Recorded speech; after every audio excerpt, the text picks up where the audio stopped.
Este programa es presentado por All Roads Overhead Garage Doors. Si usted quiere puerta para su cochera, llame al 510-375-8756.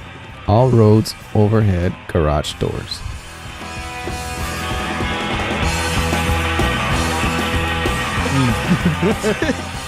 So you just started doing, like, you just went to a TV station straight up? Yeah, and I got to use their, on the side, I used their gear and their lights and Nice. and all their rigs and stuff. So kind of self-taught, I guess. You've been doing films for about, well, your boy told me 20 years, right? Well, yeah, I mean nothing like big, like No, but like small, short movies, yeah. Which are really good, man. You guys, I showed him the Ferdy, the food critic, yeah. I watched it like 4 times, dude. Yeah, we got like 3 more written that we need to shoot from that. Nice. Okay. So, I met you through Mario. Through Mario, when we worked on the damn, I'm blanking out right now. It was the announcement. Movie, the announcement. Yeah. Announcement.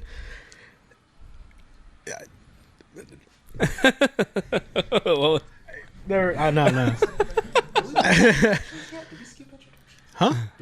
We did skip introduction. Oh yeah, no, I was wondering. I was like, did we start? Because this is the theme that we've been doing the whole time we started doing this podcast. Like, what's gonna be the intro gonna be like? When are we gonna mention sponsors? When are we gonna? And the last 2 episodes we just started without even talking about any of that. That's true.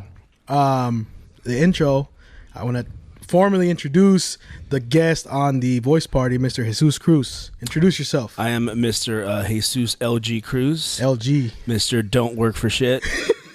Don't do nothing at all. No, I'm just kidding. No, my name is Jesus Cruz. Jesus Cruz. And I met you through the comedy communities. You're also a stand-up comedian. Even though every time I talk to you about comedy, you said you're quitting, but you're booked. I quit, but I keep booking myself on shows. I can't stop. I like performing comedy, but it's not what I want to do. Like I don't want to be like a really? comic. I just like because you're so fucking good at it, bro. Oh, thank you. I appreciate that. But I just like doing it as a hobby and kind of like just when I want to do it, kind of deal. Okay. Like you would never like to be at that level. Where you throw in a special and it pisses off 90% of the viewers. Yeah, dude, that's a trip. Seeing all the, people are like, and this is not even that bad. It really isn't. As far as like, I mean, I guess I don't find this insulting or like, because it's not about you. Maybe I don't know. That's a weird thing. Like, because I'm not in any of the, I don't know. Yeah, I hear what you're saying. But like we're talking about the Chappelle special. Yeah. I know, we're like everyone can see what we were doing. I know, yeah. We were pointing over there. Yeah, right there. No, they have me as a guest, but everyone's watching Chappelle on TV. We're not really. We always keep the TV on just to kind of like, because I wanted to, when you're hanging out with friends and you put on a movie and you kind of just like stop watching the movie or whatever and you start, talking, and that's, I don't know. I don't even think of it that way. I just put it on. It's funny because right before I left, I was watching on Amazon Prime. There was a thing called the Comedy Network where they have, I don't know if you guys have seen, man, and it's like old school performances of the last one I saw right before I came here was Chappelle's. Which one? It's the one he Killing was Them in. Softly? No. This is just like old school sets. Oh, damn. It's this thing called the Comedy Network, and they would just grab sets from different people at different comedy clubs all across the U.S., and they'd show it. So they had Carrot Top. I saw Carrot Top. I saw Chappelle. I saw a dude that played Carl Winslow in Family Matters. Reginald. Oh yeah. Yeah, I didn't know he did. Maybe he just hosted it, but I don't know if he did stand up or not. You know who I just found out he did stand up? Mr. Miyagi. Really? Was it Pat Morita? Yeah. Yeah. I didn't know. That's how he got his start. Apparently, when he was auditioning for the role, they wanted some other dude who had more of a history with martial arts. He was an actual martial artist, but he was a good actor. But they didn't want him because there's like no one's gonna take a stand-up comedian serious, and it worked out. But yeah, dude, with the stand-up comedy thing, why is it that you kind of feel like you feel like quitting? I mean, I know you said it's like a hobby, but like you're always getting booked. I mean, is it still a hobby once you're getting paid? Yeah, I mean, we make gas money, you know. Yeah. So it's kind of like, you know, for shoots like this, you know, like he's doing, you know, he was acting in it, and I'm assuming it's, unless it's something you really want to do, but it's a hobby. But you know, we also like to like feed people and, you know, give gas money to people. So I don't know. I guess it's still a hobby, but I consider it when it's not a hobby, when you do it full time. Like, you know, like Mean Dave, homie Mean Dave, he does it. Yeah. You know, that's his gig. Yeah. You know? He's a full-time comedian. He only does stand-up comedy. I mean, there's other people that are on the road all the time that's all they do. But I don't know. I don't know, man. I like to do it on my own terms, and you know, sometimes I don't feel like driving to SF. Yeah. To do comedy. Open mics or yeah. Yeah. I'll do them here and there. Like I'll do open mics here and there if I, you know, write something new. But yeah, I don't know. It's weird. So you're more you want to be more involved with the film. Yeah, I want to get more involved in writing. Actually, I kind of got lazier as far as like shooting. Yeah. And I was like, dude, I just want to write. If I could just write something and have someone else shoot it, that would be dope. So I think that's my next goal, is to actually try to sell screenplays or skits or something. Comedy. Like that. Yep. You know, I wanted to ask you about this, like the skits. Who, like, because I think I have an idea, because we've talked about this before, but like the comedy is it's like it's in the dialogue from beginning to end, and it reminded me a little bit like the old Cantinflas. You know how he's just talking and he's fucking killing it with his lines. Yeah. Is that like a big inspiration? No, not really. No? I mean, I used to watch his movies. Obviously, he read me all wrong. That's some other brown dude you talking to, bro. Yeah, I love Cantinflas because, you know, growing up, that's the kind of stuff we watched. Tintan, you know, Capulina, Chabelo, all those movies. Yeah. I think my influence is more Keenan Ivory Wayans. Oh, no way. Okay. And just because he does everything, writer, producer, stand-up comic, he puts all his family in it, director. Yeah. So that's more of who I looked up, you know, in Living Color. Yeah. So that's more who I kind of saw as like, oh shit, you know, I'd like to do what he does and just be well-rounded in everything. Your characters that you make on your shows, like especially the one you played in the Kitchen Spanish.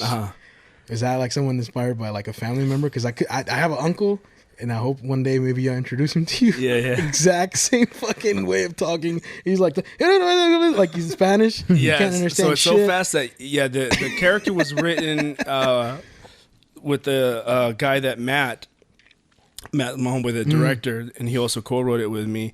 It was based on somebody he worked, because Matt works in kitchens. Yeah. Like, so he's always. Oh, okay. Yeah, Matt's like a Irish white dude, but he picked up the Latin culture, like.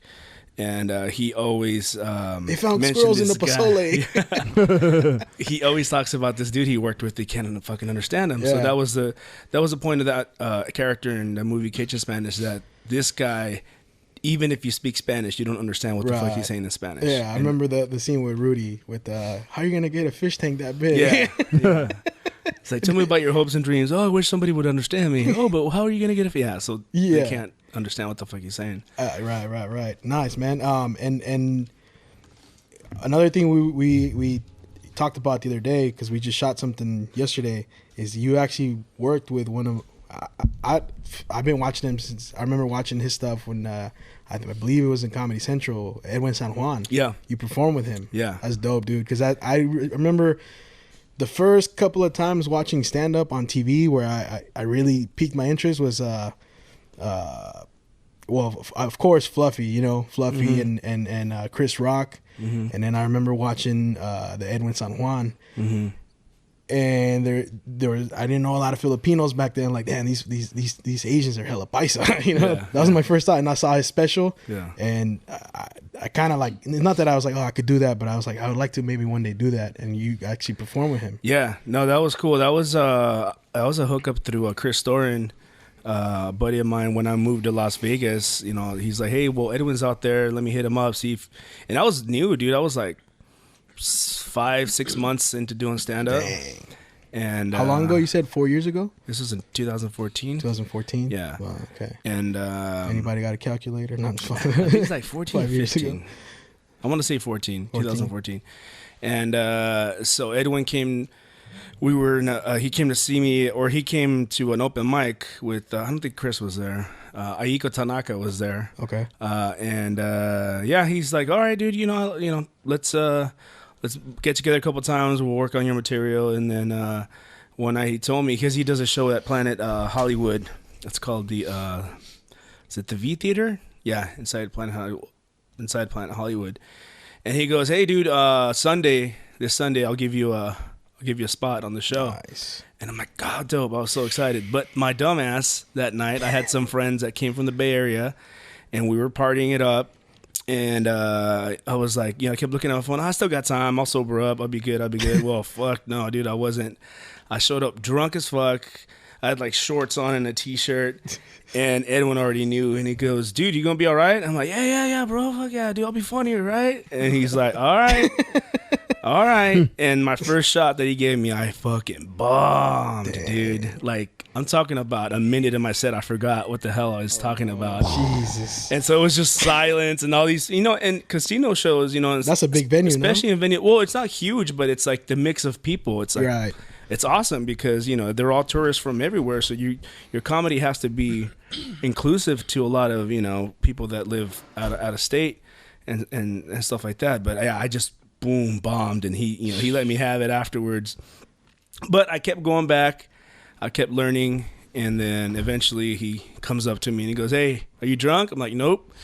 Like, are you wearing pants? Yep. Like, all right, get up there. And I killed it. Nice. He gave me, I killed it. But then, of course, I had already decided I was coming back to the Bay Area. That's rare, though, when you get a second chance or something like that, dude. Yeah.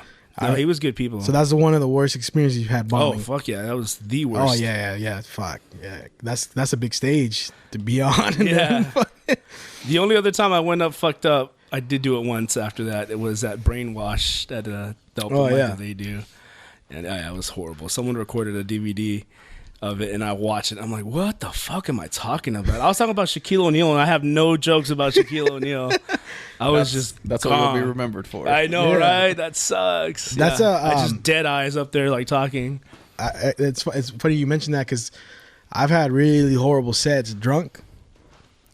Like I shouldn't have drank, and and then sometimes I'm a little fucking lit, and it works. Like, have you had enough experiences being really like I'm more talking about like either alcohol or weed. Does it affect you? I definitely wouldn't. I wouldn't smoke weed a day of a show that I do because I already know. that I'm not gonna be. It's crazy how some dudes do it, and like they could be on and go up, and I can't do it. I can't do that either. I'll have like maybe 2 beers and a shot before I go up, and that's it.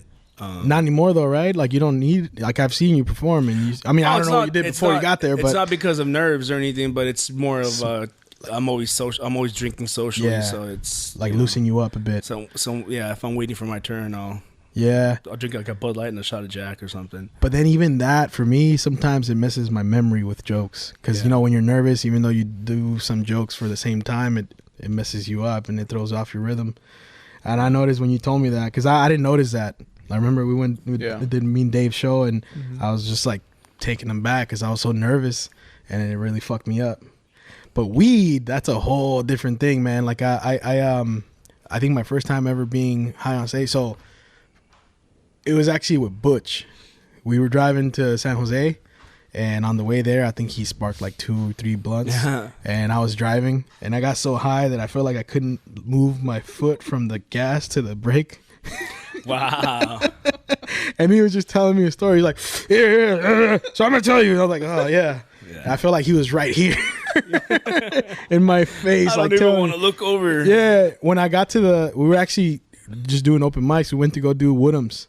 Yeah. And when we got there, like he just went up and did his thing. And then I went to the bathroom and I had an anxiety attack. And then I performed. I couldn't remember my jokes. Yeah. I was going, and ever since I've never like No, I couldn't do it. I can't do it. I could write when I'm high, but Really? I won't perform when I'm high. I can't write when I'm high either. I draw.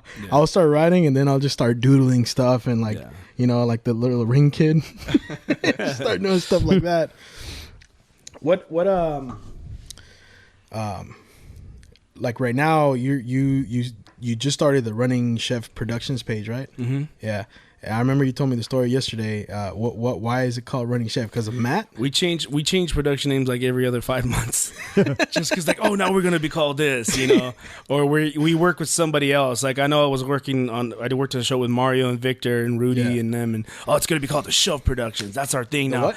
The Shove. Oh, okay. And the Shove came from.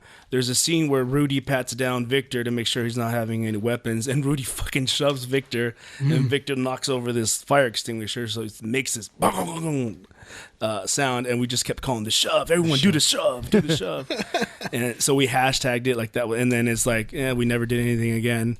And then we changed it to Running. Matt's been doing Running Chef for a while. Running Chef was based on the ending of a movie we did called The Hoot Crime, a.k.a. Gourmet Gangsters, where the chef, it's a really fucking funny scene. So in the movie, this gangster is looking for the chef, because he ordered fish and they didn't have it and he got mad. So one of the other little chefs, they're like, hey, you! And he's like, where's the chef? Oh, he's like, oh no, fish. Where's the fish? He's like, fish. Oh yeah, hold on, sir.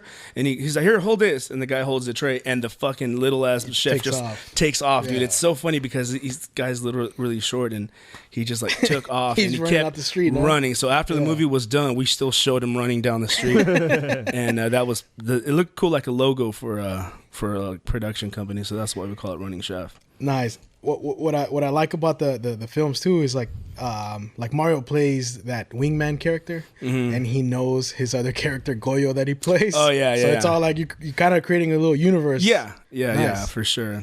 So hold on, this is a skit show or what's? No, this is just short movies. Short movies. Yeah. How short? This one, Wingman was like 14 minutes.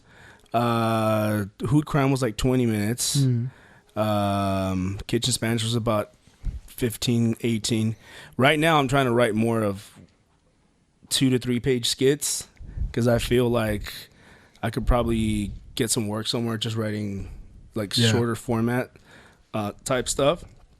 And a lot of people's fucking attention span is shit now. Yeah. I do it myself, like, fuck, 12-minute movie, 20-minute movie. I don't know if I want to. That's why I like this, because when I listen to like a podcast online, it captures my attention, and I'm sometimes listening for like 2-3 hours of stuff. Yeah. And it really, it helps with other stuff too, like, picking up a book or whatever. Yeah. But is that why you were involved, or I know you're working for Univision, like, is that was that a goal? I just quit 2 weeks ago. Just quit 2 weeks.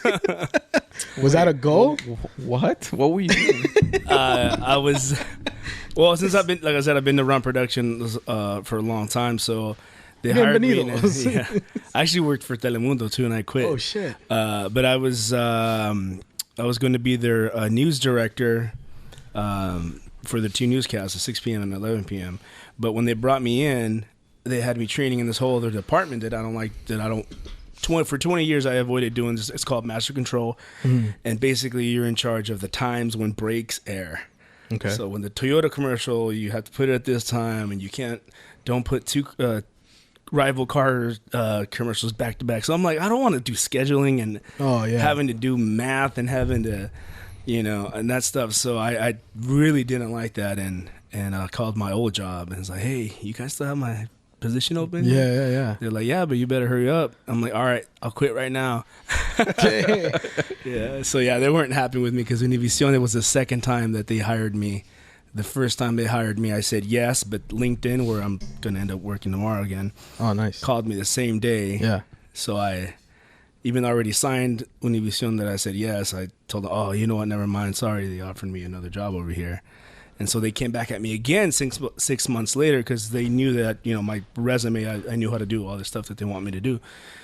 But yeah, it was, I don't know. I didn't really How was it working Univision? Were you with like the anchors and all that in the back? Oh yeah, no, the anchor, the main anchor there. I don't even know who's Ramon Adame. He's hella cool, dude. Like we would go out to lunch all the time. And really? Yeah, he'd just be talking about because he's from Guadalajara. Yeah, and my family's from Guadalajara, so we had a lot in common. And when I told him that I was leaving, he was a little bummed out. But he was really cool. That's cool. Yeah. I remember I've been seeing that guy since I was a kid. When I worked at Telemundo, dude, we had the most gorgeous weather girl. And we would go out to like taquerias to eat. Oh, shit. She'd be like, oh, where you guys going? Oh, we're just going to this little taqueria. She was like really like classy, like, model. She was like a Miss Latina, whatever. Yeah. Year. And then she's like, oh, can I go? So yeah. So it's like everyone's looking at us and we're just like, I always, yeah. I always wonder how they are in person. Cause like, with acting, certain actors, they portray different roles and some of them are, either really scary or really funny. And like with news anchors, they're just like robots. Like today we have, so I was wondering like, is this motherfucker crazy? Like, is he wild in real? I'm not trying to get dirt on any stacks of bodies in the closet. yeah. Dexter style shit. Because you're reading the news and you're like, today there was a massacre. Like, how can you say some of that shit with a straight face? You know? The weatherman's like, today it's going to be raining blood. I mean, it's going to be raining in the north end. Like I picture a news anchor like reading a story and like something really like something that happened that's sad and like a tear comes out of her eye, like, you're fired. Get the fuck out of here. No, the anchor that I worked with in Telemundo in Las Vegas. Yeah. She was dumb, dude. Like a dumb person. Like, you are in charge of letting everyone in Las Vegas know what's going on in the news, and you can't figure out how to fucking get a candy bar out of a fucking vending machine. Like, we had a helper every time. But let me ask you a question. How much power do the anchors have over the stories? Is it a case where people are just feeding them the information to read and their only job is to just like read it and present it to the public, or do they have like some sort of final say? Did they do any investigative reporting on their own? Yeah, I'm not sure how much they did because we sat in different sides of the studio, but I do remember the anchor in Las Vegas not wanting to do a story or wanting to change a lot of the way the story was written or how the facts were presented. So yeah, that's but that's a good point. You never know what that you're reading a teleprompter. That's what. Yeah, well, they're all reading a teleprompter for sure. But no, I mean like they don't have any, like he said. Yeah, any. I was wondering, but they definitely do write and cut their own. Okay. Of how they want to. One thing I found interesting about Telemundo was, and I guess this is true for all the Spanish network news, a lot of producers, not everyone's Mexican. There's people from Puerto Rico, there's people from Venezuela. But if you're writing... Wait, what? No, I'm just kidding. If you're writing... What part of Mexico is that? That's on the south side. No, but it was funny that... everyone has to write it as if Mexicans were going to listen to it or read it.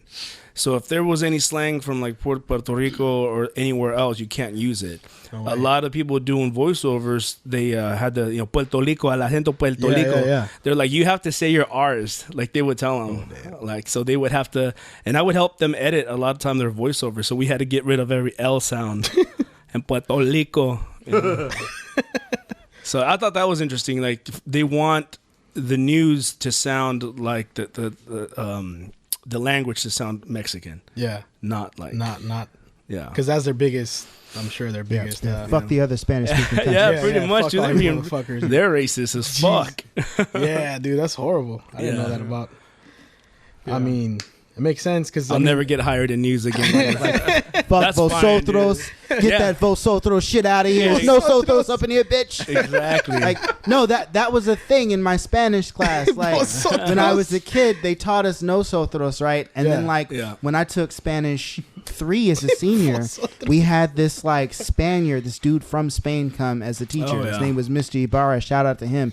The native speakers hated him because he was like, yo, there's this other form called vosotros, and we use it like across the pond, and everyone's like, we don't use that here, Holmes. Yeah, that we deleted that. We improved the language, and he's like, no, but this is standard. And I'm like, standard for one small country. You're Latino too, right? Yeah, last name's Lascano.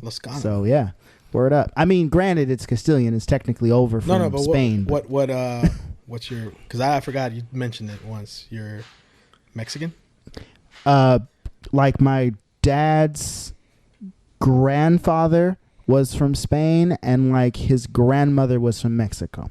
Vosotros. Yeah. Nice. So vosotros on one side of the family, fuck vosotros on the other side of the family. Dude, fuck it for days. When I took advanced Spanish in high school, it was like a whole different language. The Spanish, the Castellano. Mm-hmm. Yeah, it's a whole different language. You're like, what the fuck is this? I didn't realize how much slang I use in my Spanish. Oh, fuck yeah, dude. Jesus, yeah. Especially being around then Chilangos, and then the way they speak their Spanish, all the fucking slang they use. And then there's a lot of words that we use that aren't Spanish, right? Parqueando el carro? No, like I think like Chicano words. Yeah, like zacate, for example. Oh no, I don't. It's pasto. Like pasto is Spanish. Zacate is probably some Indian word. Césped. Césped? Yeah, césped or pasto. I've heard it. Zacate.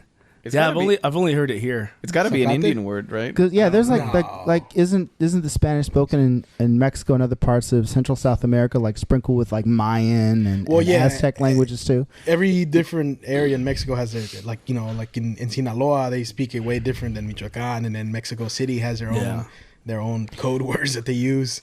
It's kind of like English in that regard. Oh, yeah. Like the people over there in the UK are turning their noses at us in the United States and everywhere else. Like, that's not how you say that. Yeah. What do you mean you spell aluminum that way? What the fuck is going on, you damn colonists? Bollocks. Bollocks, exactly. I was gonna ask you, what like with your running chef, that's new. Like, are you working on a feature film, or are you working on? We're working on a series, actually 2 series. 2 series. So we've been writing. We're 5 episodes deep in one, and then two in another. The Juan one? No, is that part of it? Those are all just shorts. Oh, okay.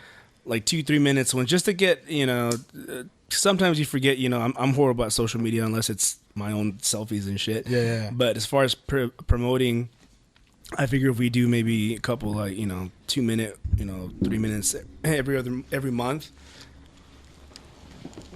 it'll generate some sort of interest. Yeah.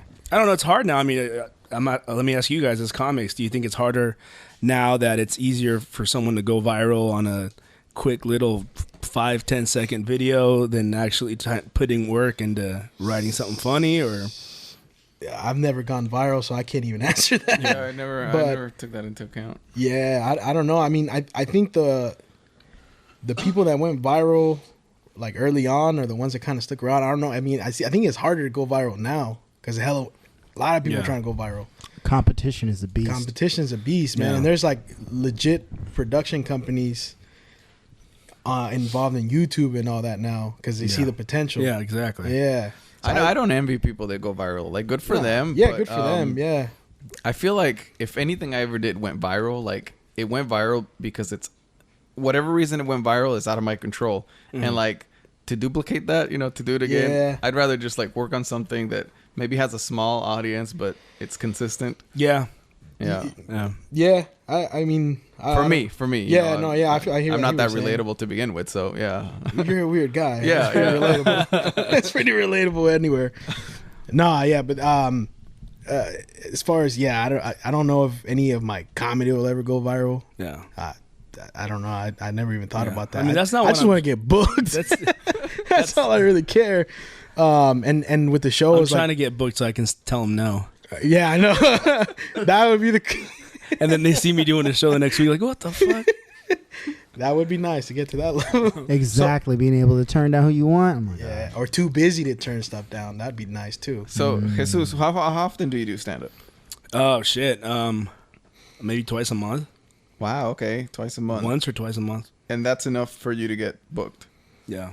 That's crazy. I got another question, man. Well, I always get booked by my I try to book you as much as I can. Yeah, I know you had me on once, and then the next show, hey, you want to come back? I just went. I know, yeah.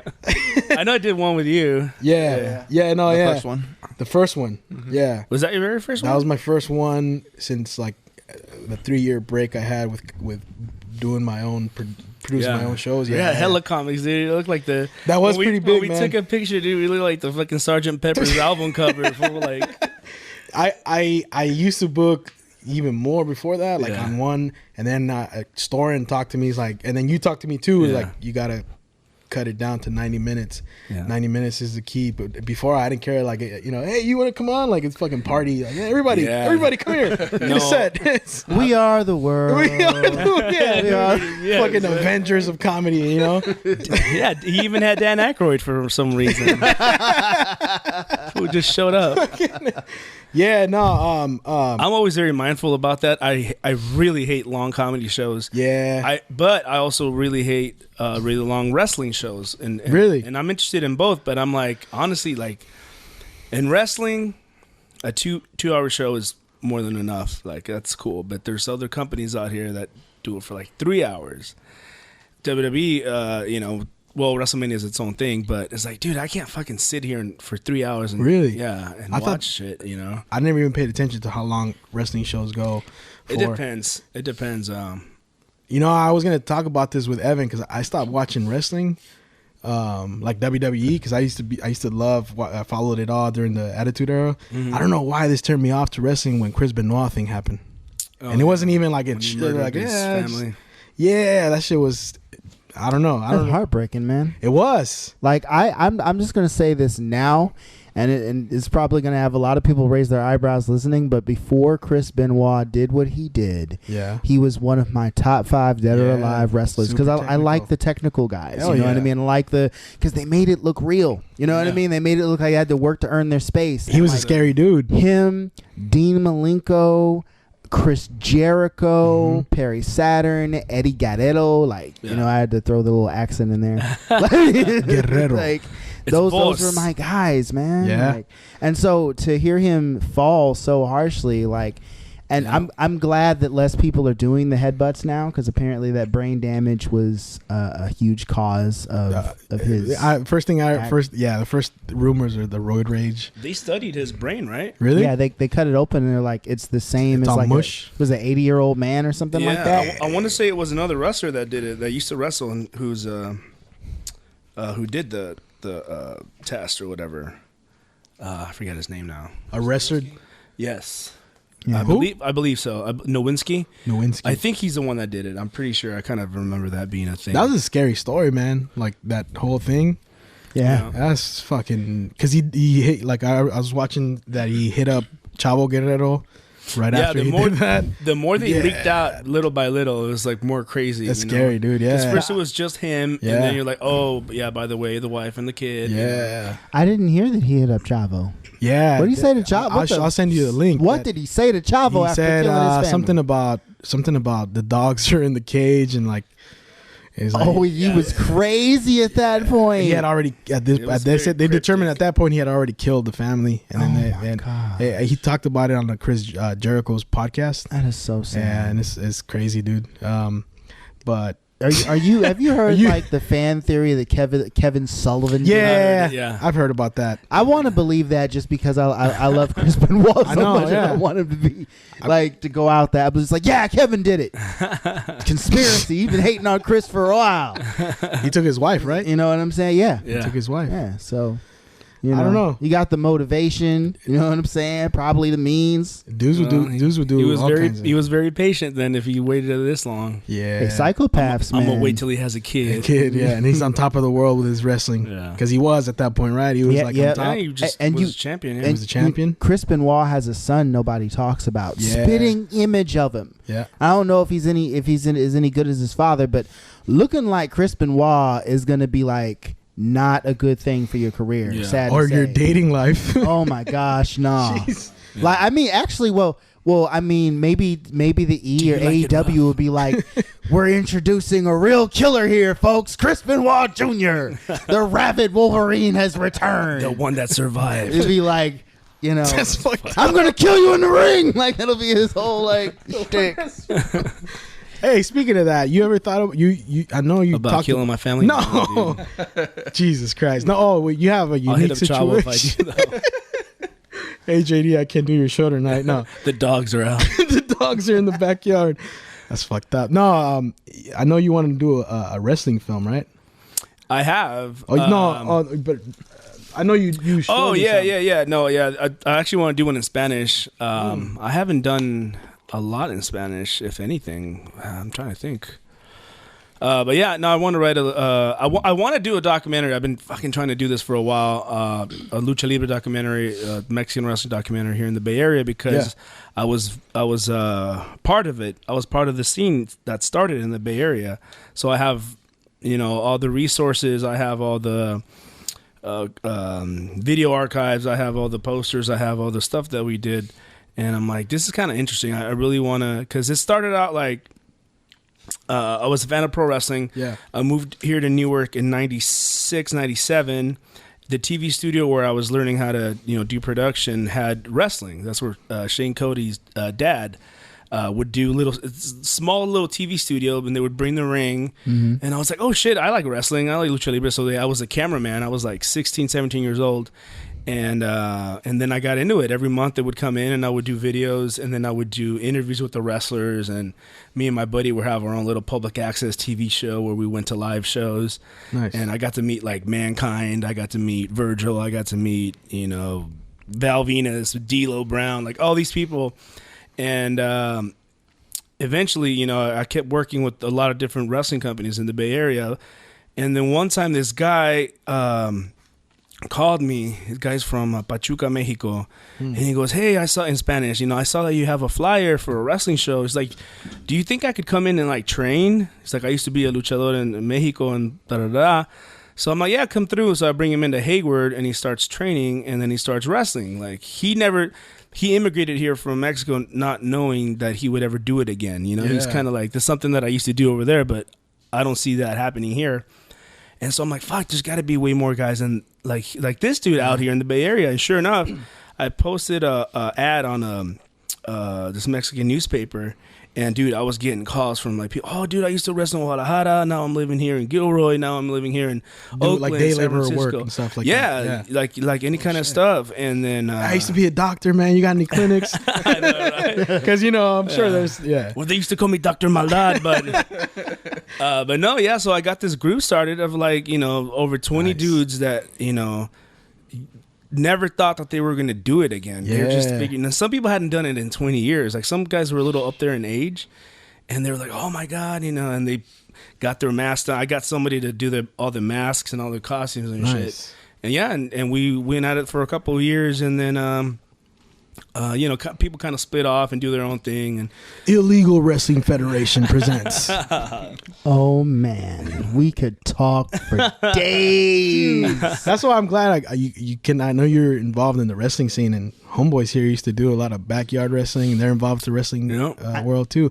I don't know much, but I mean, Mr. Go to Work was like the rookie of the year for the feds we ran, CCW, former underground champion. I realized that doesn't mean much to the listeners at home, but you could like dial up CCW on our Backyard Wrestling History up on YouTube to check that out. We were actually gonna make a wrestling documentary some time ago. Yeah. Like IOP Video, me and Phil, the engineer and producer of Go to Work and Frosted Mini Fears, like I'm also a producer, Go to Work and Frosted Mini Fears, selfish plug, sorry. But like, I mean, shoot, I'm pretty sure we would love to collaborate on something because we are very passionate fans, and I just now realized about 5 minutes ago that you're wearing a Psychosis shirt. Oh, yeah. How awesome is that? Like, LWO. I got La Parka mask right here. I think that Psychosis up there. It's like a weird one. This one is El Escorpión Dorado. That he's a YouTuber. I don't even know if he's a real wrestler, but he's funny. Oh, okay. Yeah. No, I just saw some other. Oh yeah. No, yeah. But yeah, no, that's something that I've been working on for a while. Like I know I can do it. I have all the resources. I just gotta fucking plan it out and actually do it. And it's lucha libre based, not just right? Because lucha libre and like professional wrestling. So it's kind of separate in a way, right? Yeah. Yeah, for sure. The Mexican stuff, with the mask and shit. I would argue that WCW did a good job of kind of merging, like that, and ECW to a certain extent, of merging the two into. Really? No, they can coexist. They totally can work together. Like, it's not like a difference between kung fu and like boxing. You know what I'm saying? Like, because there is a difference between kung fu and boxing. No, and now, honestly, everything that you see in independent wrestling is a hybrid of American pro wrestling and Mexican lucha libre and Japanese wrestling. Oh yeah, the Japanese, it's its own thing too, kind of, right? Yeah, the strong style. Yeah. But that'd be dope, man. I'd really like to. Well, yeah, and then I was supposed to do that. The Grant. The Grant. Is that kind of what you had in mind to do a documentary? No. The other story I had was more of a drama. Drama. Yeah, it's more of a sad kind of movie. Because, like I said, I've never done. I don't think I've written something in Spanish. I'd actually like to do comedy in Spanish. That's what my next thing is. I want to do stand up in Spanish. I don't know. Maybe. I got to work on like doing. There should be like an open mic for Spanish in the Bay Area, dude. Because there's a lot of. I know Victor's doing stand up in Spanish now. Yeah, down in Salinas. Down in Salinas, I know there's a big, but that'd be nice to have a Spanish. There's not any. I mean, there's only one like big people like Polo Polo or like Del Gonzalez or somebody comes up here. But you know what, dude? I wonder if a constant scene would work. Yeah, maybe because there's maybe San Jose. San Jose for sure, because they have a lot of like banda events in Richmond here. I wanted to do something here. I don't like to drive far. But there is a big scene for like the banda, and I'm sure a lot of that would work with like Spanish stand up. I thought about like translating my own jokes that I have now, and I think it'll work. Sometimes it doesn't work. Yeah, but in Mexico, I've noticed a lot of people are doing more what they call stand up. They even call it stand up. It's not anymore like Franco Escamilla. It's not. Yeah, exactly. There's not anymore like Polo Polo where it was jokes about the little bird took a shit on a horse and like the horse one-liners. But it's long jokes. Yeah, no. You're right. And it's kind of jokes that your uncles and everyone else know. Like I remember when I was folk stories. When I was growing up in Mexico, they had the little tapes. You grew up in Mexico? Polo. Yeah. No way. Oh, so you're. I was back and forth. Yeah. Okay, I was gonna ask you because you got a unique situation. You're living here, but you got a kid in Mexico. Yeah. Yeah. Okay. Yeah. How is that? How that happened? I just fucked in Mexico on vacation. Vacation that stuck with you. Yeah. No, it was actually my ex-girlfriend when I was living out there when I was in junior high or secundaria. Yeah. And then you're born here though. Okay. And then years later, we linked up again, and I brought her over here, and then we had a kid, and then we broke up. Oh, okay, all right. That's how how it usually happens. I called you a UNICEF dad. You got a kid over there. Like, how did that happen? I send you send boxes of food, World Vision, rice, or what's that? Fucking donate. I know you're talking about not UNICEF. A funny thing though about growing up in both places is that I did all my junior high over there. All secundaria. So when I moved here to Newark, California, so you did puberty over there. Yeah, that was the best area to fucking with all the Jalisco chill. Yeah, dude. But when I came over here as a sophomore at Newark Memorial High School here, just because they saw my transcripts from Mexico, they assumed I didn't speak that much English. Yeah.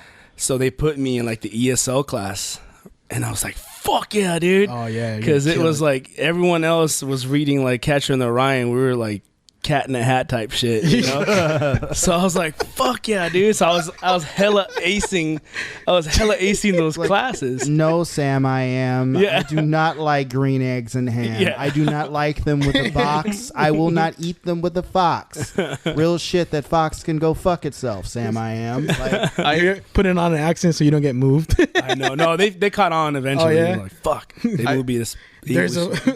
I recently discovered Dr. Seuss. Like I knew who I knew who he was, but like I was like, I'm not gonna fucking read Dr. Seuss. Like I was watching, violent cartoons as a kid, but I have a kid. Yeah. And she's like, Papa, can you read this book? And one time she had a Dr. Seuss book, and I'm reading. I'm like, oh my god, this It's stuff deep. is amazing. It's amazing. No, it's amazing. Like, yeah, I'm not into poetry or anything, so I'm brand new to it, and I'm just like, I picked up a bunch more, and I'm just like having a blast reading it. And she like wants to create all these stories and improvise, and I'm like, shut up, kid. I want to be Dr. Seuss. Trying to rhyme everything. I mean, real we got talk. Bob Ross on Seuss TV. was a genius. Seuss was a genius. I mean, the illustrations were done by him. Oh, really? You know what I mean? If I'm not mistaken, he drew those and he wrote them. And like any time somebody puts their energy into teaching kids through literacy, whether it's something simple like colors or numbers or something more complex with how we deal with our emotions, like that's huge to me. That's a service that needs to be done. Shout out to Dr. Seuss. Shout out to the homie Mr. Rogers. Mr. Rogers. Yeah, I remember watching. I didn't understand anything he was saying. Geyser. Yeah, because I remember watching it as a kid, and I didn't speak English till about third grade. I know I was mentioning this to you guys earlier because I grew up with immigrant parents, and like the Simpsons were the first thing that kind of taught me English. Yeah. And speaking of the stand-up thing, So you learned English from Apu? yeah, I did. Yeah, straight up. Welcome to the Cookie Mark. Yeah. Thank you. Come again. With the stand-up thing, like when I first explained to my parents I did stand-up, the only like reference I had for them was Polo Polo. They're like, you do what? Yep. Like, yeah, because you have you ever heard dirty Polo ass Polo? comedian. It's a dirty comedian. And for them, I told them, I do what that guy does. And they're like, oh my God. You'd have to listen to those tapes like in secret, like when your parents weren't home. Yeah, that super was dirty. Yeah, it's funny going back to how you learned English, like the times that, because like I said, we moved. So every year we would move. So I do first grade here, I do second grade there, I do third grade here, I do fourth grade there. Because my mom always wanted to stay out there, and then so my dad would live in the States, and we would be over there, and then we'd always tell my dad, "Hey, record." Like all the TGIF, like the Full House, the Family Matters, just record. And so when he would come back in Christmas to Mexico, he'd bring us all these fucking tapes. Nice. And we'd watch all these old ass Perfect Strangers and all that stuff. And actually, that's kind of how I found comedy stand up. Is he brought a Sinbad special. Oh yeah. And I was like, holy shit! And I would watch it over and over and over. So Sinbad I also consider a influence in stand up. Sinbad, you say you saw Sinbad perform at Tommy T's. What I was gonna say, you also grew up moving around, no? To different, like how was that? I don't know how to explain it. Because is it harder to embrace American stuff when you're going back and forth, or it makes you appreciate? Probably for you too. No, I hated American comedy. I was like, what kind of corny ass shit is this? Like, bro? It is not funny. I remember I watched what's that musical duo from SNL, Mike Myers and Wayne's World? Wayne's World. I watched Wayne's World like in 97 or something like that. Yeah. And I was like, this is crap. Really? I can't believe a whole country. You grew up in Belize or everywhere, Mexico? Dude. Everywhere. Yeah. I mean, Mexico, then El Paso, which is like basically Mexico with better taxes. Yeah. And then Belize. Anyways, what actually kind of won me over was Friends. Really? Yeah. Yeah. Because it was. I don't know why. Like, I think it's just easier to digest. Yeah. The comedy, it's simple. It's simple. Not, it's not like it's not Wayne's World. Well, that's easy to digest too. I mean, I don't know. Wayne's World doesn't seem complicated. No, well, it's not complicated, but I think it is. I think it is very American. Oh, I see. Whereas Friends is a lot more universal. Yeah. And so I actually went back and watched Wayne's World years later, and I was like, oh, this is actually pretty funny. Like, I understood the comedy. Right, but you had to be immersed a little bit in the culture to get it. And it's also very, very stuck in its time too, right? Like it's generational references, it's musical references and all that. Especially if you're a metalhead. Yeah. Like, cuz I watched it again as once I got really into the music, and then I understood everything perfectly. Yeah, some stuff doesn't universally translate well, and that's okay. Yeah. Nothing wrong with niche audiences. Did you guys watch Deadbeats? Yeah, dude. Yeah, and that's one of those that I wish people understood Spanish or at least Mexican Spanish to watch and get the references, because some of his stuff is gold, man. Yeah. He's actually, him and Chespirito are big influences for me comedy wise, but it's hard to translate some of that. Not even dude. English. I'd love to work with that. Oh hell yeah, dude. I know a guy who did a commercial. Take it easy, bro. Yeah. So, yeah, I took theater classes with him. I did improv with him. With the dude, The guy, yeah. not the best. No. His name is Nev, but he lives in Antioch. And I was happy for him, but at the same time I was a little bit bitter because I was like, fuck you, like that's my role model, you know. But yeah, he did it, and I watched the commercial. And my friend's actually so talented that he keeps up with Deadbeats. But anyways, I just wanted to share let me ask you guys something real quick. Like, I didn't grow up with Telemundo, because I grew up in Arkansas, but when I moved out here, I'm flipping through channels and I'm watching something and I'm like, whoa. This looks like somebody got a bunch of new actors and they're reenacting a scene from Married with... Is this Married with Children but with new actors and it all in Spanish? What the hell? I don't know. Do they do that? Is that a thing that like... They have their own original stories, man. Sometimes I feel like I can't think of... I'm trying to think of what series they have. One of the series got brought over to the States, like La Fea Más Bella. What was it? Ugly Betty? Ugly Betty. Where did that originate?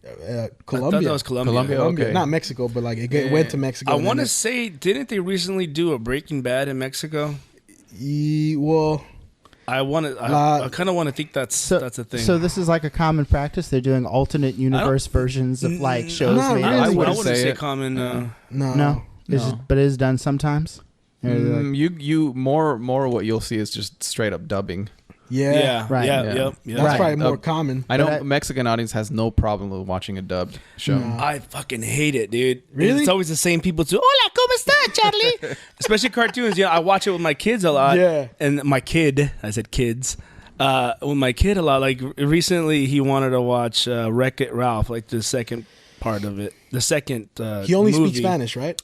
He mainly speaks Spanish, but he understands it. But if he had a choice, he wants to see a movie in Spanish. So I had to watch this shit with him in Spanish. And I know they're saying funny things, but I'm like, it just doesn't translate. Yeah. So I had to watch it when he wasn't home. Like I'm like, I need to rewatch Wreck-It Ralph because I'm pretty sure it's hilarious. So I did that a lot. You know, Stranger Things, I had to watch it with him first in Spanish. And then I watched it all. Like they called her Say. I'm like, what the fuck is Say? Have you ever? There's a cut of like Star Wars Episode 1, I think, where they translated it like into Chinese and then like back into English. Oh. And like they, for some reason, even though the term Jedi Order is totally made up, the only way they could translate it for the Chinese people to get it is as like the Council of Presbyterian Ministers or some shit like that. Like this very specific religious group, and I'm like, what the fuck? So my neighbor had Lion King in Spanish. Yeah, the tape. And Rey León. El Rey León. Yeah. It was actually funnier in Spanish. Really? Oh, wow. So the hyenas were chilangos. Oh, so anything they said was hilarious. That's very fitting. Yeah. ¿Qué trasañero? ¿Qué pasa? Cámara, Hace cabrón. tiempo que no nos visteces. Dude, I could listen to like chilangos. Yeah. That's what they call people from Mexico City. I could listen to them speak Spanish. It's actually the people that immigrated to Mexico City. The people that immigrated from Mexico City. But everyone here just considers, and if you say Mexico City, you're chilango. Yeah. Some of them don't like it though. Like they be called chilango. Yeah. But dude, anytime I hear like the ones that really, there's a term for it, no? The way they speak, isn't it? Well, they call alburrean. Is that not the same No, thing? albur is just double entendre. Okay. But those dudes that have that really heavy Mexico City accent, yeah, I could literally talk to one of those dudes and have me cracking up the whole time just because their fucking slang is hella funny, dude. I picked it up because a lot of the luchadores that like I said they're chilangos, so I started speaking like them. Yeah, and like people would call me out at home about it. It's funny. It's funny, dude, because my brother-in-law's chilango, and one of the things that he used to always say to us is cámara. You know how they say cámara? Cámara. And I never got it, so I just started saying acción. And then he would look at me like, what the fuck? It's like, Camera, acción. Yeah. And Luces. but Lights. the thing I was gonna ask you too is with the you never actually did like wrestling though. You just were you involved with it? I trained. I'm going back to the wrestling thing. I trained. Oh no way! Because I was there. Like I was the one that opened the gym. I was the one that.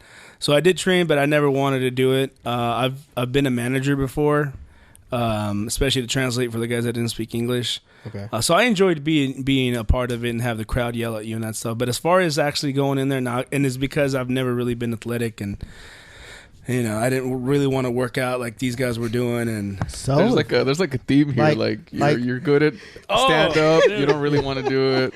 You had an opportunity to wrestle. I'm noticing the trend, Mr. Halfway So Man. what if you're not athletic? Hulk Hogan's been doing like 5 moves most of his career. And he's all buff for nothing. You know what I mean? Yeah. Like you don't have to do shit, but like lift there's your footage leg. of Hogan actually working in Japan because they made his ass fucking work out there. Oh yeah, that was I seen that arm bars. I was like, oh, the Hulkster did an arm bar. Yeah. Oh damn. Because the Japanese don't play that whack shit. Yeah. It's like you're not doing your little pose and your vitamin exactly. speech here, brother. You know, like Stone Cold, I didn't really find him that interesting as far as his athleticism. I mean, he was more of a brawler. Yeah. But you know, his style had to be that way, especially his after he got style. injured. Oh yeah. Like once he got injured, it's like can't do this anymore. Yeah. Can't do that anymore. Nope. Got it. I guess I'll just punch things and stun her. And Yeah. his You know? personality though, that's a whole different thing. His personality was.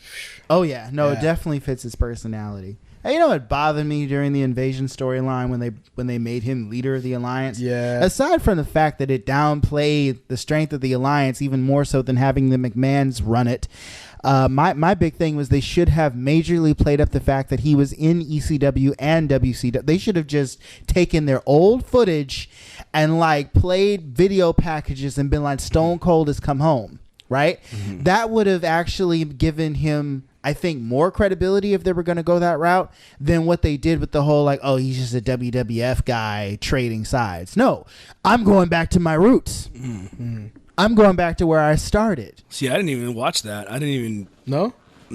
I stopped. I think I stopped kind of after the Attitude Era. Yeah. I wasn't. That was an Attitude Era. I could have sworn that's that was after, Attitude Era. right? The Invasion was way after. Yeah, it was actually I feel like the invasion was more like tail like that's kind of where the Attitude Era ended. Yeah. Because that was the last breath of the Attitude Era. And then after the invasion it was the brief what was it a Ruthless Aggression era, which lasted for like 5 minutes. Yeah. Thanks to Triple H. Yeah. Because the story goes, John Cena, you know, his first match was with Kurt Angle. I think Kurt Angle was, I want to say this is during the time where he was like, I'm taking on all challengers and I'm defending my medals or whatever. And then John Cena gets in the ring. I think it was like 4th of July. I'll never forget. I think I came back from like a day at the carnival or a day at the fair. And there he was across the ring. And then I think Kurt asked John, "What is there anything you'd like to say?" And then John gets to the mic and he looks Kurt Angle in the eye and he goes, "Ruthless aggression," and smacks Kurt Angle in the face. What a way to start your career off, right? First match on TV, you're smacking the shit out of Kurt Angle.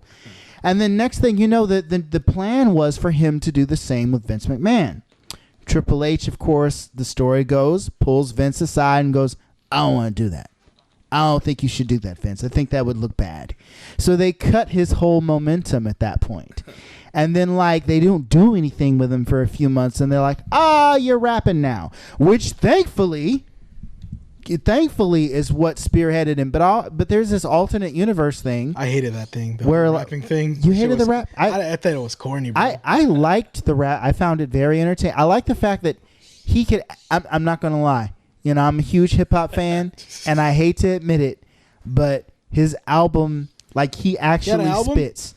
But let's not forget the fact that I don't think he wrote those bars. I think Bumpy Knuckles and the other cat that were running with him, like, who are long-term hip-hop veterans, I think they ghost wrote for him. And that's okay because he's a wrestler first, right? He lost me when he stopped rapping because the little battle raps that he did were entertaining. And then, like, once he stopped being a heel and stopped rapping, he became like the new generation's Hulk Hogan. And that's when I got tired of watching. Yeah. You know, that and the fact that I don't have cable and they moved SmackDown to Sci-Fi Channel. So, you know. Speaking of the Sci-Fi Channel, I know you sent me some of those horror flicks you make. That's something you want to like pursue, the horror thing? Because I'd like to do it again. Yeah? Yeah. That's like, what we used to always do around high school, and you know, horror shorts. Yeah, that was our shit. Horror shorts. That's what I like. Have you seen our channel? I saw that. I just saw the music video you did. Yeah, I know we're not releasing it yet, but I sent it to him. Yeah, day after tomorrow. So. Yeah, no, horror. That's one of my favorite genres, dude. Like, I didn't show it to nobody else. No, I know. Because you did but those were like funny. The ones you sent. Well, that's when I mixed Lucha Libre with zombies. Yeah, what was it? Attack of the Zombie Luchadores. And it was for my buddy's film class. Yeah, I co-wrote it with him and I produced it because I had all this access to the ring, to real luchadores and stuff like that. Nice. We have the first ever documented zombie dropkick in the whole zombie cinema history. When we put this out, we'll put the links history. to those shorts. Okay. And then the Running Chef also. It's very, very low budget, but that's but those are fun to make. Part of the. Yeah. A lot of horror movies are low. That's why so many people make them. Is because they're low budget. And like, was it Peter Jackson, director of Lord of the Rings, got his start making horror because it's low budget. He got inspired by Evil Dead. He's like, I could do that. Frighteners was I really like Frighteners. Frighteners. Oh, okay. Yeah, is that who you're talking about, right? Peter Jackson. Yeah. He did Frighteners with Michael J. Fox and Jake Busey, and I forgot a dude from Reanimator. God, trying to think of his name. Yeah, but have you guys ever seen that movie? Reanimator? The Frighteners. Frighteners, no, I never seen that. Dude, that's good. What's some of your like favorite horror movies or just film influences that you? Well, I've always been. I could talk about film for days, man. Not Robert that I'm Rodriguez, into it, but man, I love movies. Robert Rodriguez. Dusk Till Dawn. Nice. Was definitely. There was one called. Not a lot of people have seen this. I'm surprised. It was called. It's a French movie called De la Muerte de l'Amour. They call it Cemetery Man here. No, it's really cool. Older, like black and white film. No. It's an older. It's oh god, what's his name? It's a famous actor. Is Cemetery Man like a remake? No. They called it Cemetery. Yeah, they called it Cemetery Man when they released it out here. But it caught my French movie. Yeah. De la Mort. So they dubbed it in English? Yeah. Yes, the French do make movies. No, because I watched it, but I didn't realize it was dubbed. Oh, really? No, it's hella dubbed. It scared the shit out of me. Yeah. It's disturbing. What is it called? The Cemetery Man. I'm assuming it's French, right? De la Muerte. That's could be. Or is that? Am I making up? Is that like vosotros? Am I just no Castilian? 1994. Oh, I thought you were talking about like no. But I remember that 63% Rotten Tomatoes. Yeah, that I don't always go like. I used to hella pay attention to the Rotten Tomatoes, but no. But you're saying sorry. No. Yeah, they just the cover always. I worked at Blockbuster and I always see the cover. I'm like, oh, and I picked it up and it was fucking good. I really liked it. I'm surprised I haven't remade it yet, actually. I miss Blockbuster, dude. Yeah. Something about going in the horror section, especially because of horror films, the covers. Well, the mom and pop video stores had the best horror selection. That's true. Because they were more, it's a little bit more racy. A little Faces bit of more, Death. Yeah. Dude. A little less corporate. Yeah, exactly. A little less censorship going on. Yeah. Not even mom and pops, but Hollywood Video had. They had a good selection of horror, man. They had to be the alternative to the big blue and yellow monolith staring them down. What years did you work at Blockbuster? 99. And I quit. I quit everything else. No. Where at? Newark. Yeah. You liked it? You liked Blockbuster? Oh yeah. No, I made it. I climbed the ranks, I guess, to assistant manager. Nice. And then when I quit, though, dude, I feel bad about this because I went total fucking klepto and stole hella shit. Oh my god. Like they were, because my friend was still the manager there when I left, and he goes, bro. Really? Yeah. It's like, you took hella shit, dude. I'm like, what are you talking about? The cameras weren't on, Hella VHSs.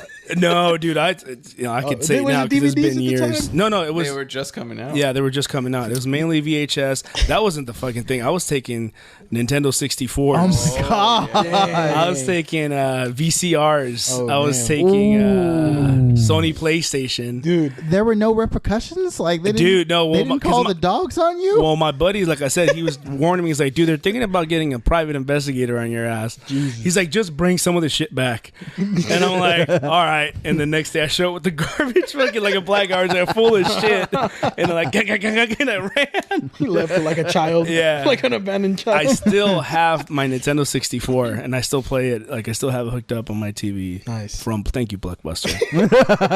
They showed you some mercy. Yeah. I mean, real talk, would the PI really have been done that much good anyway? No. I couldn't. Yeah. You were just being nice at that point. But I was a shit. fucking kid, I was like 18 and moving back to Mexico. Yeah. You know what's crazy, dude? It's good you did the rightish thing. You mentioned that. I hate. Remind me to go back to a Blockbuster story. No, go for it. Go for it. Oh no, because it has to do with wrestling. Because my manager and everyone else was into wrestling, so we have a little backyard wrestling thing called the Blockbuster Championship Wrestling. And so when we closed, we would fucking. I still have video of this. We would, do our promos and then fight in the store. Nice. And then one time, this new manager got hired on, and nobody fucking liked him. So the other manager, I was like, "Hey, dude, let's scare this dude. Yeah. Just grab me and whip me against the magazine rack." And he did that. He fucking grabbed me, and I flew that shit over. That shit spilled everywhere. And this guy goes, "Oh my god!" And then one time we were fighting outside in the parking lot. And this is like midnight, and just weapons and fucking shopping carts. And someone across the street from the donut shop called the cops on us.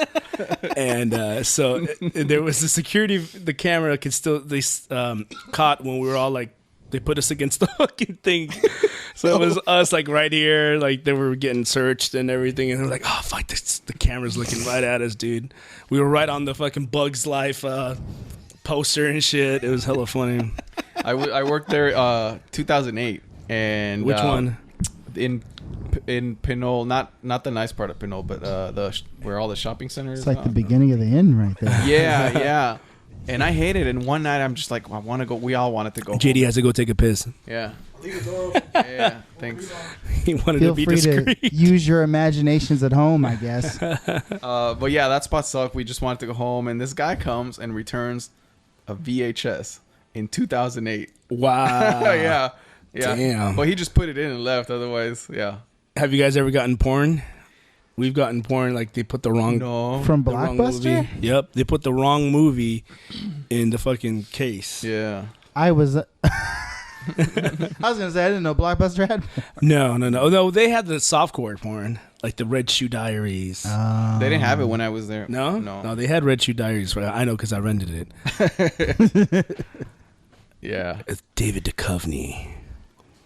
I hated that though. It's really interesting because it's kind of becoming people are nostalgic about Blockbuster. Yeah. And I would be if I hadn't worked there. Yeah. That I think it was just that specific store that stuck, like the area stuck. Yeah. We are living in the age of nostalgia. I mean, like a few years ago, I noticed on Facebook that there is a business that does these pop-ups where they create like Chuck E. Cheese for adults. It's like there's a ball pit, there's like games and slides, and they're like adults only. Oh shit. There's also like like an apartment in New York that is designed to look exactly like the Ninja Turtles lair. It's been booked up for the next like 20 years. It was really cheap to rent too. So every weekend people are just going there, and it was kind of cheap too. Like freaking there's bounce houses for adults that they're pushing now that are pop-ups. It's like we love our childhoods. Damn, like, dude. And fucking Michael Jackson would get fucking judged for that shit. He was a pioneer. It's like come to my ranch and jump around. There's a colleague at the school I work at was just like, y'all are the generation that refuses to grow up. And I'm like, you wouldn't grow up either if like some trendy clothing line like the Hundreds was like, we have Blockbuster shirts for those of you who remember. Before I left, I wanted to bring up something that is just crazy how first of all, I kind of hate these movies, all the Fast and Furious movies. But remember the first one? I've never seen it. I can't stand the sequels, man. I've seen some of them, but they're... Anybody, like, this is what I want to do as an experiment. Find a kid, like, who's in his teens, who's never seen any of those movies. Show him the most recent film, even the Hobbs film, right? Yeah. And then show him the first film and just watch the reaction of, how the fuck did we get here? That's what I wanted to talk about, because, like, we were talking about Blockbuster, and the first movie, fucking, the thing they were doing, they were stealing DVD players. I thought it was VHS players. No, DVD players. And now, whatever the fuck it is about now, like, and now you got Idris Elba in, like, a tech suit talking about, I'm like the black Superman. Yeah. What? How? That's how, like, you stretch out a bad idea to, you know, whatever the fuck it is now, dude. It's not even about racing anymore. It's, you know, this is the reason that we have, like, weird ass fan Trump theories, is president, like Huckleberry Finn movie is actually a prequel to Star Wars, set in the same universe. It's like, fine, fuck it. Like, we went from stealing DVD players to, like, fighting super soldiers. Anything's possible now. There's this, I forgot the theory. It's a theory supposedly that there's only like a certain amount of movies. The plots, they're all the same. You heard about that? There's a book, I think it's called like Only 200 Plots or something like that. Yeah, there's only like that's what it is. What do you think about that? Like, you guys that are involved in film. I mean, I don't think that's an excuse to make I know 7 shitty movies though. Oh no. I mean, just because it's the same plot doesn't mean the film has to be horrible. People will watch it. That's the fucking problem. Yeah. Like, Gaspar's actually right, absolutely right. Just because there's only a limited amount of plot doesn't mean that your film has to suck. I've watched execution is everything. Yeah, I watched the first one. That first one's not bad. It's not a bad basically movie. a ripoff of Point Break, if you think about it. Yeah, big Point Break ripoff. But it kind of satisfies that car culture. Yeah, you know? yeah. Which is dope. Yeah, they did that. Whereas, you watch 5 and 6, and it's just a commercial for like Dodge cars. Yeah. There's no racing scene. There's nothing like that. Yeah. Yeah, I mean, like, look at the zombie category. It's just like, it's almost kind of always the same thing. Yeah. But it's, you know, told by different perspectives or different, you know, zombies are now luchadors, the zombies are now, you know, in space or whatever.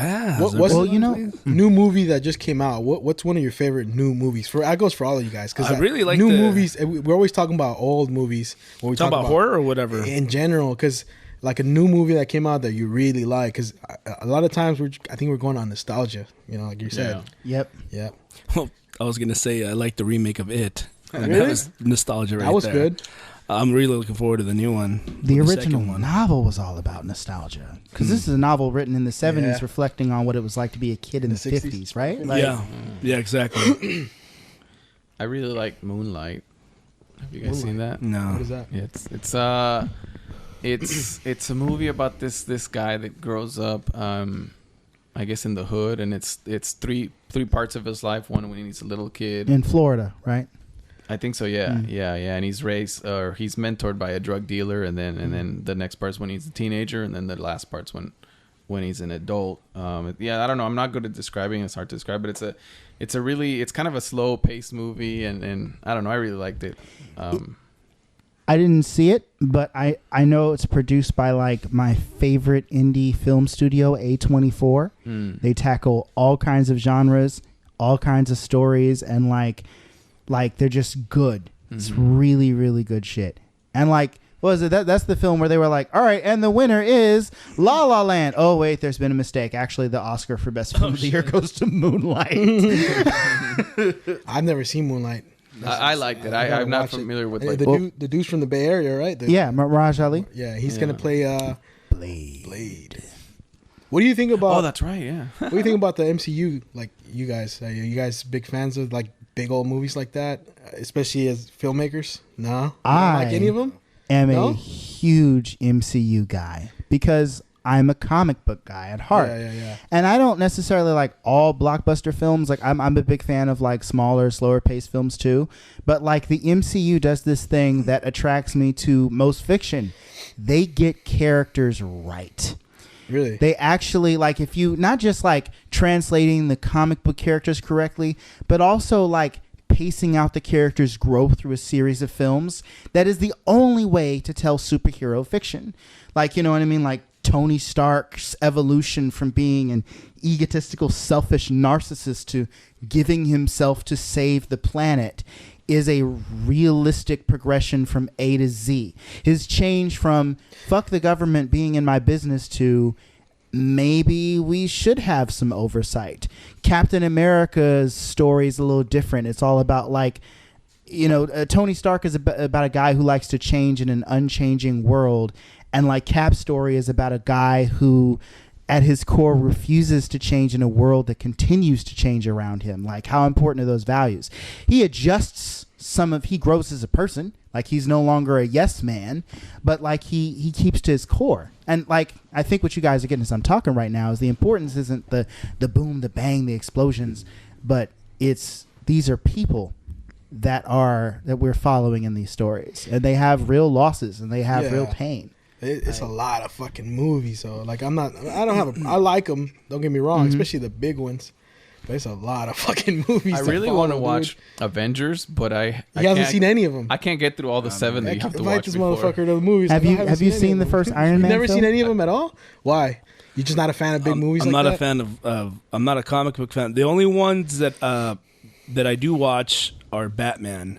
I would watch any Batman movie that comes out. Just because you like that? Because I think it's because of the Tim Burton Batman. That's what I got into, and then I just kind of followed every Batman movie. Like, I'm really looking forward to the Joker movie that's coming out. And then the other one that I watched mainly because of the director was Guardians of the Galaxy. So I watched those. So I'll watch another one if the same director, if James Gunn does it. But other than that, I don't really follow like the Marvel or the. Why is that though? Like, you just have no interest? Never really was interested in it. Huh. That's another thing I will say about the MCU is they have a little something for everyone. Like Captain America's second film, The Winter Soldier, was like that's a good movie. It was like a spy sort of political intrigue kind of drama film. Like the Bourne Identity kind of. Yeah. That feel. Yeah. You know, and if I would recommend one, I definitely recommend the Winter Soldier and Ragnarok. Oh yeah. Ragnarok was also good. It was super funny. Yeah. It was kind of like it felt different from all the other shit. Yep. And then like you look at a film like Spider-Man is basically a John Hughes. It's a super hero film if John Hughes did it. Which one? You know, the MCU stuff like Far From Home and more Homecoming like in particular. Breakfast Club with superheroes. It has that kind of feel, you know. And they really got that essence of a teenage Peter Parker, and they're like, so we're going to do. Ant-Man is a heist film. Yeah. You know what I mean? Yep. So it's hold on.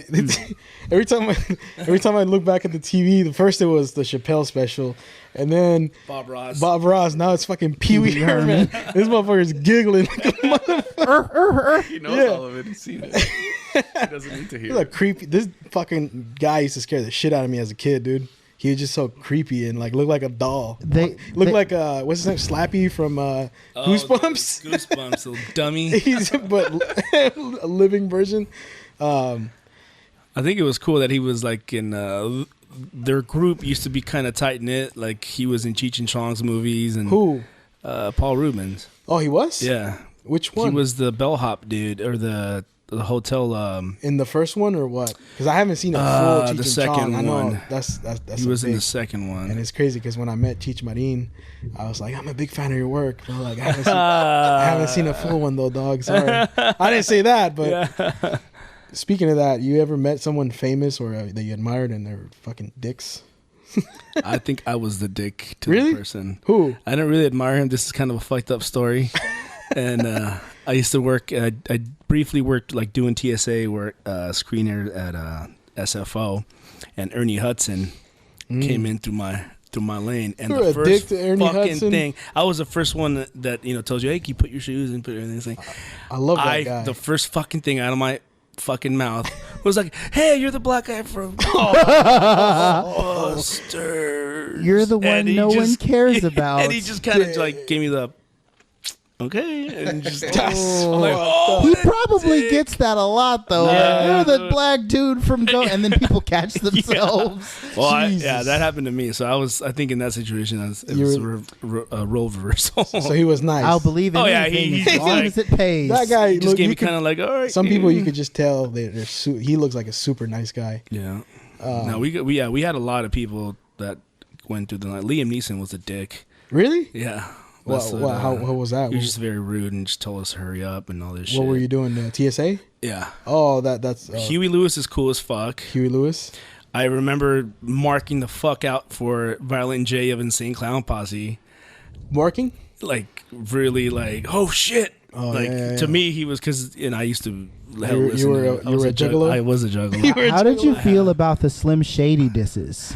yeah. I never really liked Slim Shady. Like, it was probably because I would listen to Insane Clown Posse instead. I think that had a lot to do with it. Now it's like I like Eminem. I don't listen to, but I was full makeup. Like that was that was my backyard wrestling gimmick. You know, there's a Mexican juggalo. a Bay Area artist I know I went to CC with by the name of Gmo Ski. Shout out to Gmo. Yeah. He's signed to one of their subsidiaries. Yeah. Oh, really? Ninja Records, I believe is what it's called. Well, it's the they split off. I still know some of this shit. It Are they still around? I think it's under Twisted's label called Magic Ninja Productions. Yeah, that's the one. Yeah. No, they're beefing with ICP, with Psychopathic. Oh my god, I still know this. Oh, that sucks. I actually watched a documentary recently that kind of like brought it all back. Like, oh my god, woo woo. Did you watch they were like hip-hop. the Insane Clown Posse wrestling fed that they had? Yeah, Dustin Diamond and Justin Diamond Douglas. I I had all their VHS tapes, all the wrestling ones, and their movies that they made. I actually just threw them away recently. for many years I thought they were like a metal group because I didn't know. Yeah, dude, I thought they were like a metal band, and then I realized they're actually hip hop. Yeah, I think it also is because they were into wrestling and they were in WWF, they were in WCW. Like Ooh, that kind of like, ICP? Mhm. Oh, okay. I don't remember them from that. oh yeah, Nitro was lit back in the day. Oh, yeah. They had everybody. They had Insane Clown Posse. Kiss. They had Kiss. They had Really? Master P. I remember You know. P came out with Filthy Animals. Rap Right? is Yeah. crap. No Like they Limit had the rap Soldiers. versus country feud. Yeah. Wow, What was the man. original question? The original question? Recent movies. that Oh, yeah, came out. recent movies. Like what? I know. Fucking recent movies that you watched that you said. Well, you did say Actually, the It. Get Is that Out. 'cause Get I Out? think Get Out was I haven't seen that definitely yet. like, Yeah. oh shit, Yeah. I want to come and see movies again. When that came out, I really, really liked it, and I bought it as soon as it came out too. So you don't go to the movies that often. I do actually. I do more now than I did before. I like watching movies now in the theaters, especially because like if I'm sitting down here after work watching a movie, it's hella easy to just fucking like I was watching the Chappelle special the other day. Something happened and like, oh, I gotta reply to this, I gotta reply to that. And the theater is really easy to just turn all that shit off. Yeah. And just focus on the movie. Yeah. I saw The Farewell recently, like a couple of weeks ago. It just dropped.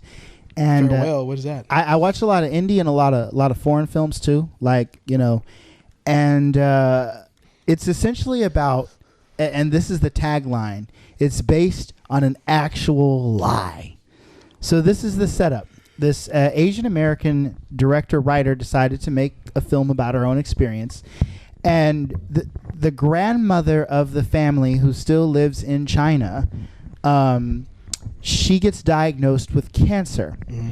And like she is she's like old enough to have had a sister, because you know what I mean, like she was of the generation before the one child law, right? Oh yeah. They don't say that in the film, but I'm just making my assumption because it's based on a true story. I'm like, how the fuck she got uncles and shit but anyway, because they have the That's one a fucked child up law, lie, yeah. but the lie is that she gets diagnosed from cancer.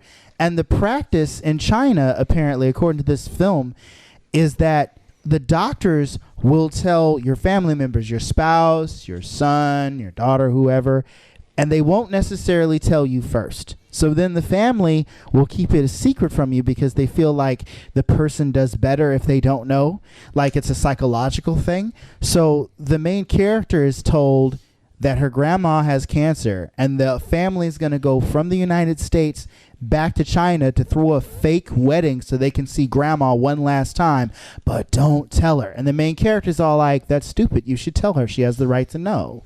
So it's all about this.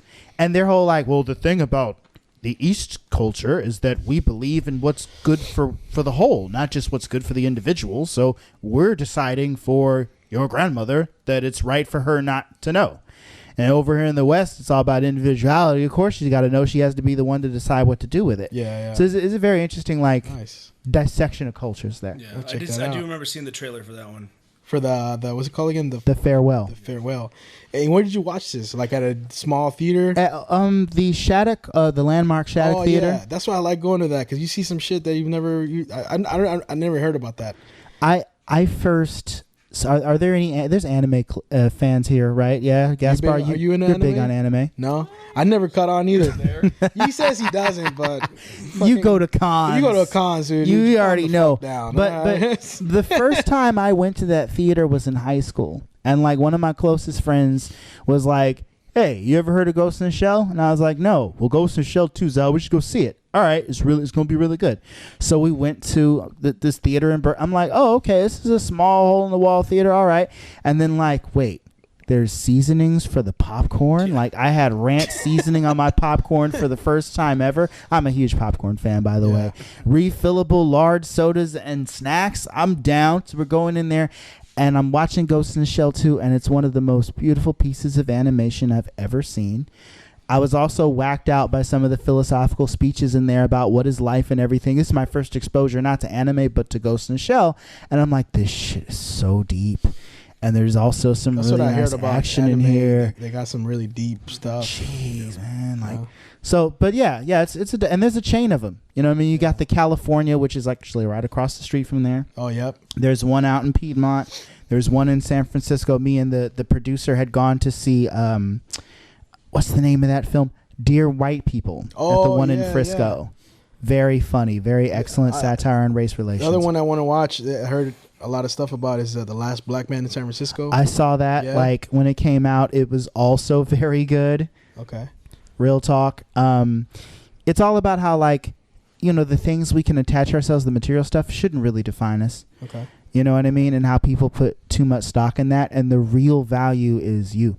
That's what I like. For example, that is a local film, and it got a lot of attention in the area.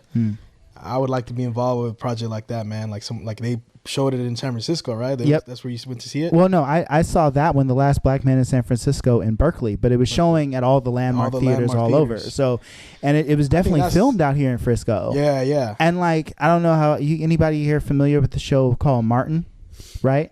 The Martin Lawrence. Yeah, the sitcom. Yeah. The lady that plays Pam, and she was also, for a younger audience, the mom on Everybody Hates Chris.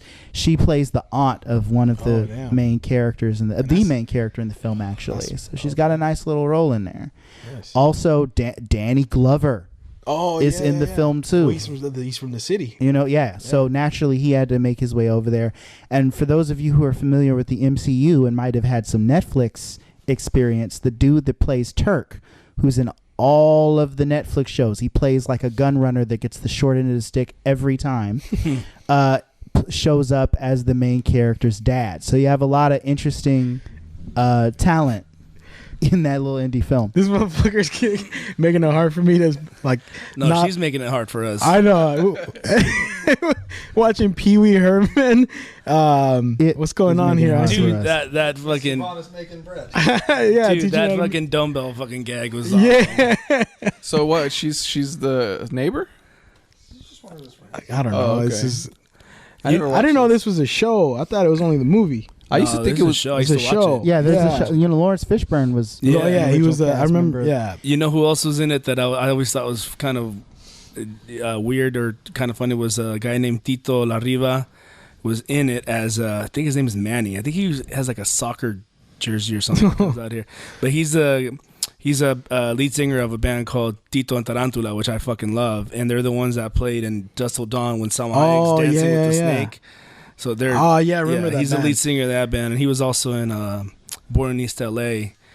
He was Cheech's friend in that one. You work with bands too? No, I think you. I used to. Used to. Yeah. You used to. What? So like, Then for I me, quit. dude, you quit. I know you. No, but you never were in a band, were you? Did you play an instrument? In high school, but not. We just got together for rehearsals. We never really did nothing. The reason I ask is because you I forgot what film I was watching your films, and there was like a song playing, and you were singing in the background. And I think that was for. Weren't you singing? I could have sworn. I know you credited Chris Thoren for something. Because you used to. He used to do a cartoon show, an animated cartoon show. Yeah, we didn't talk about it. I wanted to talk about that. Yeah. How did that? Is it still available online? It's still on there, but we don't do any episodes. The owner, or not the owner, the creator quit. Oh my god! This is why people got to stop quitting. How did you produce the animation? Well, she did. She was the. I got her name's Erica Guzman. Erica Prado. Now I think her. The show's called The Guzman Show. Yeah. Oh, Menjivar. Why did I think Guzman? Because for the show. The show. Yeah, and it's called The Guzman Show. And I guess a couple of friends got together and, got with an animator, and they wanted to do a show about a Mexican family who won the lottery. And now they move into like a nice neighborhood, and of course they don't fit in. Yeah. It's about all the characters, but Chris Thoren was the voice of the parrot, and Butch Escobar is the voice of the dad, and Felipe Esparza was supposed to be the voice of the goat, because they have a pet goat, obviously. Yeah. And that makes sense. And I guess something happened at the end where Felipe couldn't do it, and someone else ended up doing it. But then Butch and I would run some shows in Oakland, and he's like, "Hey, the creators of the cartoon are coming by. I'll introduce you." And I introduce myself, and I'm like, "Hey, if you guys ever need help, like doing anything," it's like, "Yeah, you can help us like being our project manager. Getting everyone scheduled to record and all this and that." And then one day we had a recording where Chris couldn't make it or something like that. He couldn't do it anymore, so I stepped in and did his voice, and then they liked me, and then I did other voices, and then I'm like, "Hey, I have some ideas for some episodes," and now they let me write it. And at the end, unfortunately she lost her job. She was working at Sony at the time, so she was making some good money, and so lost her job. She couldn't afford to do it anymore because for like 4 or 5 minutes of animation, it would cost her like $800 just for the animator. Damn. And then I wasn't really getting any money.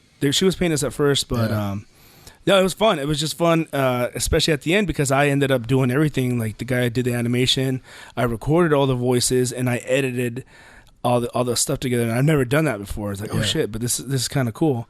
And then I ended up towards the end working with a guy named Ken Mitchroney, who directed a lot of the Annoying Orange. Oh yeah, you guys, he knows. I remember that. And he did. Was that a show online or? Yeah, it's online. It's just online. Yeah, I remember that. That was annoying. The Annoying Orange. Yeah. So he directed those, and he directed. He did a lot of stuff with like Warner Brothers and stuff like that. So it was cool to work with somebody that's been around in the industry, and he was really cool. He directed me on an episode where I was supposed to play Danny Trejo. I think I did a shitty job with the voice, but it's on there, and it was fun. We'll put. You can send me the links and sure. We'll attach them to the episode, man. Yeah, but it was fun, man. It was my first time doing voices and editing for a cartoon, so that was dope. Nice. Well, dude, it was great having you, man. Thank you. Thanks, guys. Yeah, we'll look forward to having you again another time. And that's a wrap, man. Thank you for listening to The Voice Party. That was fun. So, thank you, guys. What's that? Appreciate it. Man, Thank you, brother. There was something I wanted to bring up. Oh, no. I'll bring it up. You don't want him to plug his social media or anything? Oh, yeah. Can we go back to it? Can we go back to it? If you just put it up there, it'd be We fine. were just kidding, guys. We're not. No. Where can people find you? Are we still on? Yeah, we're still on, right? Yeah, we're still on. Whoa. Yeah. Yeah. I wanted to tell you guys. I ordered pizza. It's on the way. Oh shit. So, yeah. Nice. Yeah. From But where? From where? before we head out, where can we find you online? Where can they find you? You can follow Running Chef Productions on Instagram and Facebook. My personal one is JX Cruz 510. That's your personal, and then Running Chef Productions and Running Chef Productions on YouTube. Yes. Cool. Running Chef. You had a question for him. No, it was something stupid. Go ahead. You guys remember those wrestling figures that you get in Mexico? Okay, that's stupid. No, I'm just kidding. Yeah, like I want to know the history about it. It's like they're all the same. It's all the same mold. Yeah, but they just paint them different. Yeah, who's doing that? Where are they doing that? They still sell them. Let's see. When my kid was 1 years old, he had a Lucha Libre theme party, and I bought a whole bunch of them on like some Chinese website. Actually, so it's the Chinese that mass produce them. They have the mold. Yeah, so they have the mold. I have a buddy in Sacramento that does his own version, which is kind of the same pose, but he does like he did one of The Mask, like the movie The Mask. Yeah. So he does these really cool ones, like these gangsters with lucha masks, but he does the little molds like that. The Chinese make everything. Yeah. Except for babies. Except for, they make one at a time. One at a time. They need all that space for all the shit they're making. All right, man. Well, unless you guys got any closing thoughts? No. We'll get back to watching fucking Pee Wee Herman here. This has been Joaquin Xavier. Did we say everyone's names? No, we have been doing every other show, so I'm sure. Okay. But if you want to say your name, I mean, we're regular cast members. Do we really have to introduce ourselves? No. That's why I never introduced I introduced like the guest. Yeah. We're here. We're perfect. We're here. Yeah. But thank you for coming on, bro. Thank you. All right. There we go.